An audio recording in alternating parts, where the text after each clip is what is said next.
মানিক চোরা শব্দটা এখানকার জন্য অশোভনীয় হতে পারে, কিন্তু বাইরে এই শব্দটা এভাবেই চলছে।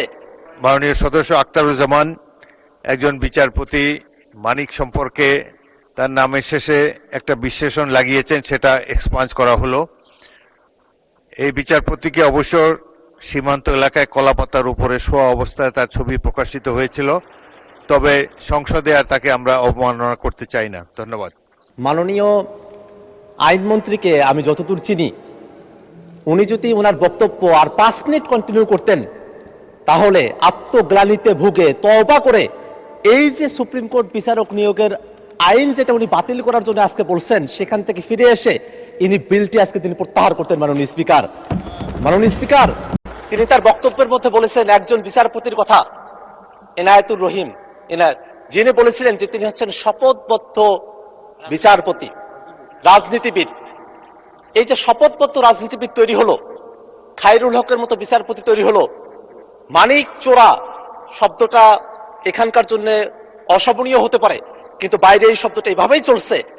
এই যে বিচারপতি হলো, এই যে মালিকের মতো লোক, খায়রুল হকের মতো লোক, শপথবদ্ধ রাজনীতিবিদের মতো লোক যারা বিচারপতি হলেন, সেই সব বিচারপতিদের সম্পর্কে তিনি বলেছেন যে আমাদের সুপ্রিম কোর্টের যারা বিচারপতি আছেন তারা কনস্টিটিউশনালি প্রোটেক্টেড, সমস্ত ক্ষমতা থাকা সত্ত্বেও তারা কিভাবে রাতের আলোতে মোমবাতি জ্বালিয়ে বিচার কার্য পরিচালনা করলেন, কিভাবে বেগম খালেদা জিয়াকে তারা অতিরিক্ত সাজা দিলেন এবং কিভাবে বাংলাদেশের বিচার ব্যবস্থাকে তারা ধ্বংস করলেন, সেই ফিরিস্তি যিনি তখন গাইছিলেন, তখন আমার মনে হচ্ছিল তিনি আর 5টা মিনিট সময় যদি পেতেন তাহলে তিনি এর গোড়ার সংকট তিনি অনুধাবন করতে পারতেন। মাননীয় স্পিকার, এর গোড়ার সংকটটা হচ্ছে মাননীয় স্পিকার বিচারপতি নিয়োগের সময়টাতে। মাননীয় স্পিকার, আপনি কোনো একটা ঘুড়িকে আপনি আকাশে উড়িয়ে দিয়েছেন, সেই ঘুড়ির লাটাই যদি আপনার হাতে থাকে, ঘুড়িকে আপনি যতই উড়ার স্বাধীনতা দেন না কেন আকাশের মধ্যে, সেই ঘুড়ি সেখানেই পাক খাবে। আপনি যখন টান দিবেন তখন আপনার কাছেই ফিরে আসবে। এই বিচারপতি নিয়োগের যে বিধানগুলো বাংলাদেশে আছে অতীতে, সেই বিধানে এই ধরনের একটা পরিস্থিতি তৈরি হয়ে আছে মাননীয় স্পিকার। কারণ এই বিচারপতি নিয়োগের ব্যাপারে সংবিধানের 95 অনুচ্ছেদের মধ্যে বলা হয়েছে বিচারপতি নিয়োগ দেবেন রাষ্ট্রপতি প্রধান বিচারপতির সঙ্গে পরামর্শক্রমে। দেখে খুবই সুন্দর মনে হয় মাননীয় স্পিকার যে বিচারপতি নিয়োগ হবে, রাষ্ট্রপতি নিয়োগ দেবেন, প্রধান বিচারপতির সঙ্গে পরামর্শ করে নিয়োগ দিবেন। এই জায়গায় আবার ঘুড়ির লাটাই বাঁধার সম্পর্কটা কোথায় থেকে আসলো? এখানেই প্রশ্ন মাননীয় স্পিকার। কারণ বাংলাদেশের সংবিধানের 48 দিনের মধ্যে বলা আছে রাষ্ট্রপতি শুধুমাত্র প্রধানমন্ত্রীর নিয়োগ এবং প্রধান বিচারপতির নিয়োগ, এই দুইটা বাদে অন্য যত কার্যক্রম তিনি সম্পন্ন করবেন, অর্থাৎ প্রধান বিচারপতি ব্যতি রেখে সুপ্রিম কোর্টের অ্যাপিলেট ডিভিশন এবং হাইকোর্ট ডিভিশনের যত বিচারপতি নিয়োগ দিবেন, সেই বিচারপতিগুলো নিয়োগ দেওয়ার সময়টাতে তাকে অবশ্যই সংবিধানের 48(3) অনুচ্ছেদ অনুযায়ী প্রধানমন্ত্রীর পরামর্শক্রমে তাকে সেটা করতে হবে মাননীয় স্পিকার। এই কারণে 95 এর মধ্যে রাষ্ট্রপতি প্রধান বিচারপতির কাছ থেকে পরামর্শ নেওয়ার যে বিধানের কথা বলা হয়েছে, সেই বিধানটা 48 দিনে যখন যায় তখনই গিয়ে শপথবদ্ধ রাজনীতিবিদের মতো মানিক চোরার মতো ব্যক্তিরা, ওই হাসিনার দ্বারা তখন তারা বিচারপতি নিয়োগ হয়েছিল, সেই ধরনের একটা পরিস্থিতি বাংলাদেশের সামনের দিনে চলুক, এটা তো আমরা কেউই চাই না মাননীয় স্পিকার। আজকে মাননীয় আমাদের আইনমন্ত্রী তিনি আজকে সংবিধানের দোহাইগুলোও দিচ্ছেন সময়ে সময়ে। আজকে যে আইনটা এখানে নিয়ে আসা হয়েছে, সে আইনটাকে অনেকে সাংবিধানিকভাবে তাদের পক্ষ থেকে আনঅফিসিয়ালি, কারণ সেটা কোনো অফিসিয়াল স্টেটমেন্ট না, আনঅফিসিয়ালি সেটাকে তারা অসাংবিধানিক বলার চেষ্টা করেছেন। কিন্তু মাননীয় স্পিকার, আপনি যদি সংবিধানের 95 আর্টিকেলের দিকে তাকান, সেখানে 95 আর্টিকেলের 2C-তে বলা হয়েছে বিচারপতি নিয়োগের জন্য সরকার চাইলে আইন করতে পারবে as such qualifications as may be prescribed by law। অর্থাৎ আমাদের বিচারপতি নিয়োগের জন্য মাত্র 3টা শর্ত দেওয়া আছে। বাংলাদেশের নাগরিক হতে হবে, হাইকোর্টে 10 বছরের প্র্যাকটিসের অভিজ্ঞতা থাকতে হবে, বিচার বিভাগে 10 বছরের অভিজ্ঞতা থাকতে হবে। এই যে শর্তগুলো দেওয়া আছে, এর বাইরে সরকার চাইলে পরে আরো ভালো আইন তারা তৈরি করতে পারে। এটা 72-এর যে সংবিধানের 95-এর যে আর্টিকেলটি আছে সেখানে এটা বলা আছে। এই যে অংশটুকু এখানে বলা আছে মাননীয় স্পিকার, এই যে এতগুলো বছর পেরিয়ে গেছে, এতদিন পর্যন্ত বিচারপতি কিভাবে নিয়োগ হবে তার জন্য কোনো আইন তৈরি করা হয় নাই মাননীয় স্পিকার। এতদিন পর্যন্ত সেটাকে ফেলে রাখা হয়েছিল, সেটাকে রাখা হয়েছিল ওই এক্সক্লুসিভলি প্রধানমন্ত্রী যিনি আছেন তার কথা মতো বিচারপতি নিয়োগ করার বিধানের দিকে ছিল মাননীয় স্পিকার। সেইটাতেই অন্তর্বর্তীকালীন সরকার একটা পরিবর্তন নিয়ে এসে তারা বিচারপতি নিয়োগের জন্য আলাদা একটা অধ্যাদেশ তারা করেছেন। সেই অধ্যাদেশের মধ্যে কোনো অসাংবিধানিকতা নাই মাননীয় স্পিকার। এবং এই জায়গায় প্রসঙ্গত একটা বিষয় বলে রাখা প্রয়োজন মাননীয় স্পিকার, এই অধ্যাদেশটা যখন পাশ করা হলো সেই সময়টাতে আমি জানি না বলা শোভন হবে কিনা, আমাদের বর্তমান এই হাউজের মাননীয় ডেপুটি স্পিকার জনাব কায়সার কামাল তিনি একটা রিটের শুনানিতে উপস্থিত হয়েছিলেন। যে রিটটা আমাদের বিএনপির বন্ধুরা তখন করেছিলেন, সেই রিটটা ছিল এই যে সুপ্রিম কোর্টে বিচারক নিয়োগের যে অধ্যাদেশ, সেই অধ্যাদেশটাকে অসাংবিধানিক ঘোষণা করার জন্য, বাতিল করার জন্য একটা রিট। সেই রিটটি যখন হয়, মজার ব্যাপার হলো সে সময়টাতে আমাদের বর্তমানে যিনি আইনমন্ত্রী আছেন তিনি অ্যাটর্নি জেনারেলের পদে ছিলেন। এখানেই দেখার বিষয়টা মাননীয় স্পিকার, আমাদের আজকের যিনি ডেপুটি স্পিকার আছেন তিনি এটা বাতিল করার জন্য বলছেন, আর আজকে যিনি আইনমন্ত্রী তার দপ্তর অ্যাটর্নি জেনারেল দপ্তর তখন এই আইনের পক্ষে দাঁড়িয়েছিল। এবং সেই সময়টাতে আমাদের বিচারপতি আকরাম তার যে বেঞ্চ, সেই বেঞ্চ কিন্তু সেই সময়টাতে সামারিলি এটাকে রিজেক্ট করেছিল, একটা রায় দিয়েছিল। তারা বলেছিল পর্যবেক্ষণ সহকারে একটা রায় যে এই যে আইনটা হয়েছে সে আইনে কোনো অসাংবিধানিকতা নেই মাননীয় স্পিকার। মাননীয় স্পিকার, আমরা যদি এই আইনটার দিকে একটু তাকাই মাননীয় স্পিকার, এই আইনের মধ্যে একটা কাউন্সিল করার কথা বলা হয়েছে। সে কাউন্সিলের চেয়ারপারসন হবেন আমাদের যিনি প্রধান বিচারপতি আছেন তিনি নিজেই এটার প্রধান থাকবেন।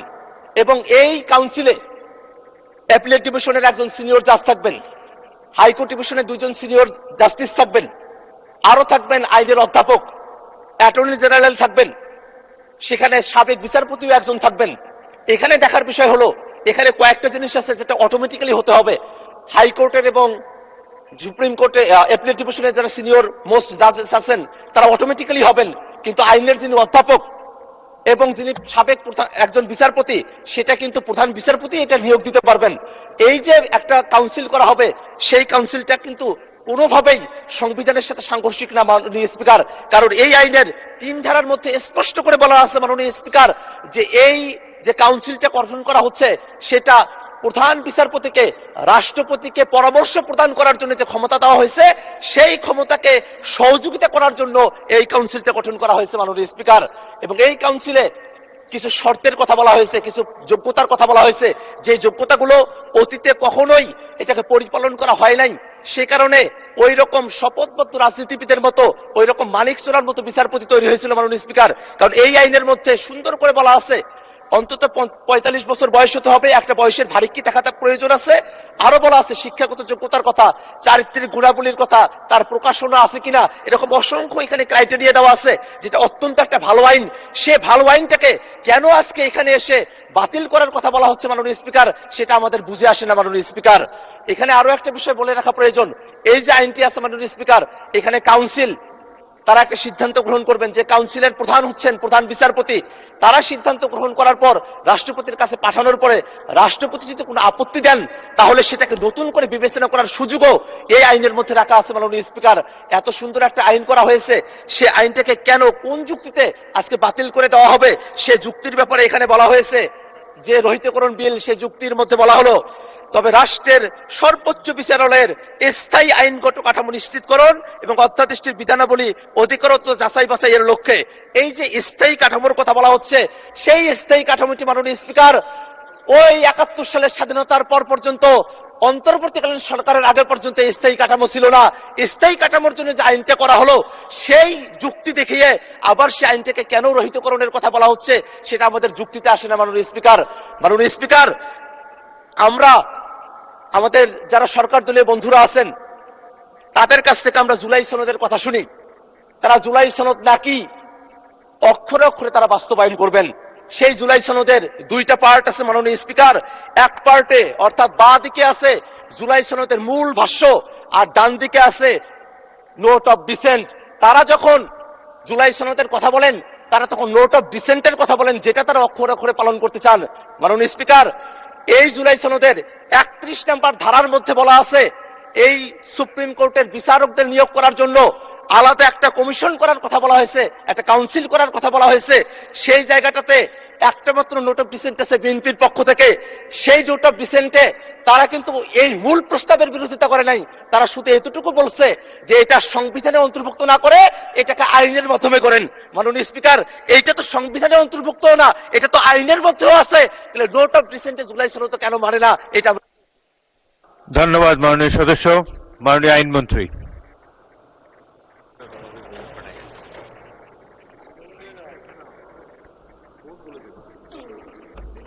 মাননীয় স্পিকার, মাননীয় সংসদ সদস্য এতটাই হাইপার ছিলেন যে আমি এই প্রস্তাবনাটা উপস্থাপনের আগেই উনি লাফ মেরে দাঁড়ায় গেছেন বিরোধিতা করার জন্য। এইটা ইট ডেমনস্ট্রেটস যে বিরোধিতা করতেই হবে। মাননীয় মন্ত্রী, মাননীয় speaker, let us be respectful to the members of the opposition bench. My lord, মাননীয় স্পিকার, মাননীয় স্পিকার, মাননীয় সংসদ সদস্য যে বক্তব্য দিয়েছেন বিচার বিভাগে সুপ্রিম কোর্টে রিক্রুটমেন্টের বিষয়ে যে প্রশ্নবোধক চিহ্ন আছে, থিওরিটিক্যালি আমি বক্তব্যের সাথে একমত। এই বিচার বিভাগের সুপ্রিম কোর্টের নিয়োগের ক্ষেত্রে এমন নিয়োগ হয়েছে অতীতে, বিশেষ করে গত 17 বছরের মধ্যে ফ্যাসিস্ট আমলে, যে নিয়োগে পার্টি ক্যাডারদেরকে বসিয়ে দেওয়া হয়েছে, যে নিয়োগের মাধ্যমে বিচার বিভাগকে কলঙ্কিত করা হয়েছে, যে নিয়োগের মাধ্যমে খায়রুল হকের জন্ম হয়েছে, যে নিয়োগের মাধ্যমে আমার বাংলাদেশের মানুষের হৃদয়ের হৃৎপিণ্ড সুপ্রিম কোর্টের বাংলাদেশের প্রধান বিচারপতির বাড়িতে আক্রমণের পরিবেশ তৈরি হয়েছে। আমরা তাই চাই সেই নিয়োগ প্রক্রিয়াটা আরো স্বচ্ছ হোক। আমরা চাই সুপ্রিম কোর্টে ভালো বিচারপতি নিয়োগ হোক। আমরা চাই সুপ্রিম কোর্ট মানুষের ন্যায় বিচারের আস্থার জায়গা হয়ে উঠুক।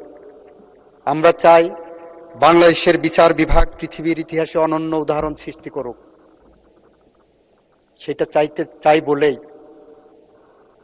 এই আইনটাই যে ডিফেক্ট আছে সেটা আমি বলবো অধ্যাদেশে। উনি বলেছেন আমি অ্যাটর্নি জেনারেল হিসাবে ওই সময় এই আইনকে ডিফেন্ড করেছি। মাননীয় স্পিকার, আমার যতটুকু জানা আছে, আমার মাননীয় সংসদ সদস্য লয়ের স্টুডেন্ট হিসাবে ওনার এইটুকু জানা দরকার, একজন আইনজীবী, অ্যাটর্নি জেনারেল একজন আইনজীবী, রাষ্ট্রের আইনজীবী, সরকারের ব্রিফ ক্যারি করেন, ইনস্ট্রাকশন ফলো করেন। আমি যখন কথা বলি আদালতে অ্যাটর্নি জেনারেল হিসেবে, তখন সরকারের কথা বলি, সরকার আমার মক্কেলের কথা বলি। আমি আমার মক্কেলের পক্ষে কথা বলেছি।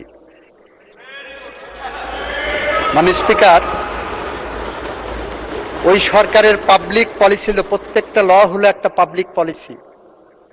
ওই সরকারের পাবলিক পলিসি ছিল এই অধ্যাদেশ জারি করা। সেই পাবলিক পলিসি সরকারের যেটা ছিল, আমার মক্কেলের পক্ষে কথা বলেছি।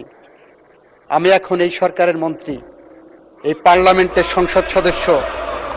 আমার সরকারের পাবলিক পলিসি হলো বিচার বিভাগে নিয়োগের ক্ষেত্রে সম্পূর্ণরূপে স্বচ্ছতা, জবাবদিহিতা, যোগ্যতার মানদণ্ড নিরূপণের জন্য আমরা নতুন করে পদক্ষেপ গ্রহণ করব। যে অধ্যাদেশের কথা ওনারা বলছেন, ওই অধ্যাদেশের ডিফেক্টটা কোথায় শুনবেন মাননীয় স্পিকার? উনি আর্টিকেল 95(2)C পড়েছেন। 95(2)C-তে বলা হচ্ছে যে বিচারক নিয়োগের ক্ষেত্রে পার্লামেন্ট আইন পাশ করতে পারবেন, অ্যাবসলিউটলি। কিন্তু 95(1) পড়েননি উনি। 95(1)-এ বলছে বিচারক নিয়োগের ক্ষেত্রে প্রধান বিচারপতির সাথে পরামর্শক্রমে রাষ্ট্রপতি নিয়োগ দেবেন।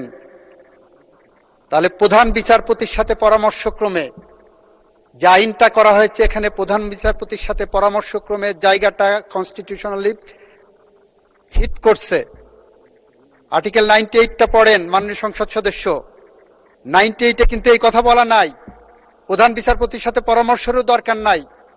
অস্থায়ী বিচারক নিয়োগের ক্ষেত্রে প্রধান বিচারপতির সাথে পরামর্শের কোনো প্রয়োজনও নাই। 98টা দেখেন কনস্টিটিউশনে, সেখানে বলা হচ্ছে সরকার রাষ্ট্রপতি নিয়োগ করবেন অস্থায়ী ভিত্তিতে। আমাদের কথা হলো উনি আর্টিকেল 31 পড়লেন। কিসের আর্টিকেল 31? জুলাই সনদের। জুলাই সনদের আর্টিকেল 31-এ আপনারা বলছেন একদিকে বিচারক নিয়োগের জন্য সংবিধান সংশোধন করতে হবে, আর একদিকে এই বিলের বিরোধিতা করছেন। সংবিধান যদি সংশোধন করতে, আপনারটাই ধরে নিলাম, সংবিধান আপনি দেখেন article 31 of the July charter, আমি পড়ি আপনাদের সামনে কি লেখা আছে। মানে স্পিকার, আপনার এই পার্লামেন্টের সবার ক্লিয়ারিটির জন্য বলছি, ওনারা আর্টিকেল 31-এর লেফট হ্যান্ড কলামকে রিলাই করছেন। লেফট হ্যান্ড কলামে আছে সুপ্রিম কোর্টের বিচারক নিয়োগ সংবিধানে এরূপ যুক্ত করা হইবে যে সুপ্রিম কোর্টের বিচারক নিয়োগে প্রধান বিচারপতির নেতৃত্বে একটি স্বাধীন বিচার বিভাগীয় নিয়োগ কমিশন গঠন করা হইবে। এটা ওনার বক্তব্য, ওনারা রিলাই করছেন। আমরা বিএনপি বলেছি যে আমরা বিচারক নিয়োগ সংক্রান্ত বিষয় আইন প্রণয়ন করব। এই জায়গাটা এসে আসেন, আমরা সংবিধান সংশোধনের যে বিশেষ কমিটি করতে চাচ্ছি, আমরা সেই কমিটির কাছে ফিরে যাই। সেই কমিটির কাছে যে আপনি যে আইনটার কথা বলছেন, আপনি বিচারক নিয়োগের যে স্বচ্ছতার কথা বলছেন, আপনি যে মানদণ্ডের বিচারক চান, আপনি যে সুপ্রিম কোর্ট চান, আপনি যে বিচার বিভাগের মানদণ্ড চান, আপনি যে বিচারালয় চান, আমরাও সেই বিচারালয় চাই। আমরা চাই না বাংলাদেশে আর কোনো মানিকের জন্ম হোক, আমরা চাই না বাংলাদেশে আর কোনো খায়রুল হক গজায় উঠুক, আমরা চাই না আর কোনো বিচার বিভাগীয় কিলিং হোক। আমরা চাই এই বিচার বিভাগ স্বচ্ছ, স্বাধীন, স্বকীয়তায় ভরপুর হোক। আমরা চাই রাষ্ট্রের 3 বিভাগের মধ্যে সমন্বয় থাক। আমরা চাই যার যার ফাংশন সেই করুক। আমরা চাই জুলাই গণ অভ্যুত্থানের মধ্য দিয়ে দেওয়া রক্তের ঋণ পরিশোধ করতে। সেই রক্তের ঋণ পরিশোধ করতে গেলেই আমাদেরকে সঠিক পথে যেতে হলে একটি সাংবিধানিক কমিটি গঠন করে আসেন চুলচেরা বিশ্লেষণ করি, আসেন কোন কোন জায়গায় রোগ আছে সেটা ডিটেক্ট করি, আসেন প্রপার ডায়াগনোসিস করি, তারপরে আসেন ওষুধ দেই। আমরা সেই পথ ধরে এগিয়ে যাই। তা না করে যদি আমরা কথায় কথায় এখন বিরোধিতা করি আর পিছনে বসে ফ্যাসিস্টরা হাতে তালি দিচ্ছে, আপনারা সঠিক পথে আসেন। আমরাও বেঠিক হতে পারি, আমরাও সঠিক পথে আসতে চাই। আমরাও ভুল করতে পারি, আমরা সঠিক পথে আসতে চাই। আসেন দুই পক্ষের ভুল সঠিকতা এক টেবিলে বসে আমরা আলোচনা করে সমাধান করি।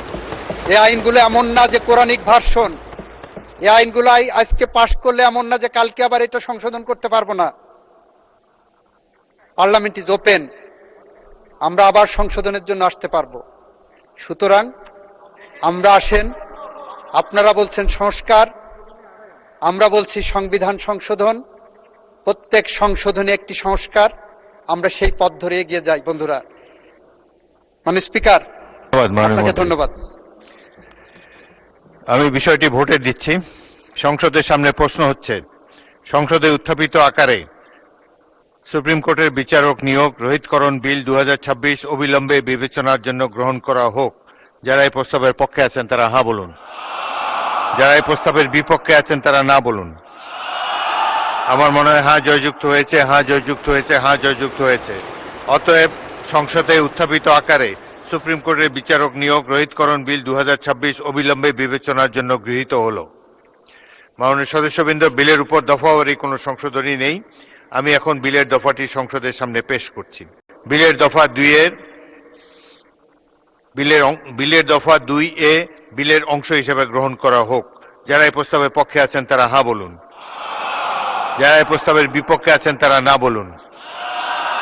আমার মনে হয় হ্যাঁ জয়যুক্ত হয়েছে, হ্যাঁ জয়যুক্ত হয়েছে, হ্যাঁ জয়যুক্ত হয়েছে। অতএব বিলের দফা 2 এ বিলের অংশ হিসাবে গৃহীত হল। সংসদের সামনে প্রশ্ন হচ্ছে, বিলের 1 দফা, বলবৎকরণ দফা, প্রস্তাবনা, প্রবর্তনা এবং শিরোনামা এই বিলের অংশ হিসাবে গ্রহণ করা হোক। যারা এই প্রস্তাবের পক্ষে আছেন তারা হ্যাঁ বলুন, যারা এই প্রস্তাবের বিপক্ষে আছেন তারা না বলুন। আমার মনে হয় হ্যাঁ জয়যুক্ত হয়েছে, হ্যাঁ জয়যুক্ত হয়েছে, হ্যাঁ জয়যুক্ত হয়েছে। অতএব বিলের 1 দফা, বলবৎকরণ দফা, প্রস্তাবনা, প্রবর্তন এবং শিরোনামা এ বিলের অংশ হিসাবে গৃহীত হলো। মাননীয় আইন, বিচার ও সংসদ বিষয়ক মন্ত্রী, আপনি বিলটি পাশ করার প্রস্তাব উত্থাপন করতে পারেন। মাননীয় স্পিকার, আপনাকে ধন্যবাদ। মাননীয় স্পিকার, আমি মোহাম্মদ আসাদুজ্জামান, মন্ত্রী, আইন, বিচার ও সংসদ বিষয়ক মন্ত্রণালয়, এই মর্মে প্রস্তাব করছি যে সুপ্রিম কোর্ট বিচারক নিয়োগ অধ্যাদেশ 2025 রহিতকরণকল্পে আনীত বিলটি, যা সুপ্রিম কোর্ট বিচারক নিয়োগ রহিতকরণ বিল 2026 নামে অভিহিত হইবে, অবিলম্বে উত্থাপিত আকারে পাশ করা হোক। সংসদের সামনে প্রশ্ন হচ্ছে, সংসদে উত্থাপিত আকারে সুপ্রিম কোর্টের বিচারক নিয়োগ রহিতকরণ বিল 2026 পাশ করা হোক। যারা এই প্রস্তাবের পক্ষে আছেন তারা হ্যাঁ বলুন, যারা এই প্রস্তাবের বিপক্ষে আছেন তারা না বলুন। আমার মনে হয় হ্যাঁ জয়যুক্ত হয়েছে, হ্যাঁ জয়যুক্ত হয়েছে, হ্যাঁ জয়যুক্ত হয়েছে। অতএব সংসদে উত্থাপিত আকারে সুপ্রিম কোর্টের বিচারক নিয়োগ রহিতকরণ বিল 2026 পাশ হলো। এই বিলের আলোচনার সময় মাননীয় সদস্য আখতারুজ্জামান একজন বিচারপতি মানিক সম্পর্কে তার নামের শেষে একটা বিশেষণ লাগিয়েছেন, সেটা এক্সপাঞ্জ করা হলো। এই বিচারপতিকে অবশ্য সীমান্ত এলাকায় কলাপাতার উপরে শোয়া অবস্থায় তার ছবি প্রকাশিত হয়েছিল, তবে সংসদে আর তাকে আমরা অবমাননা করতে চাই না। ধন্যবাদ।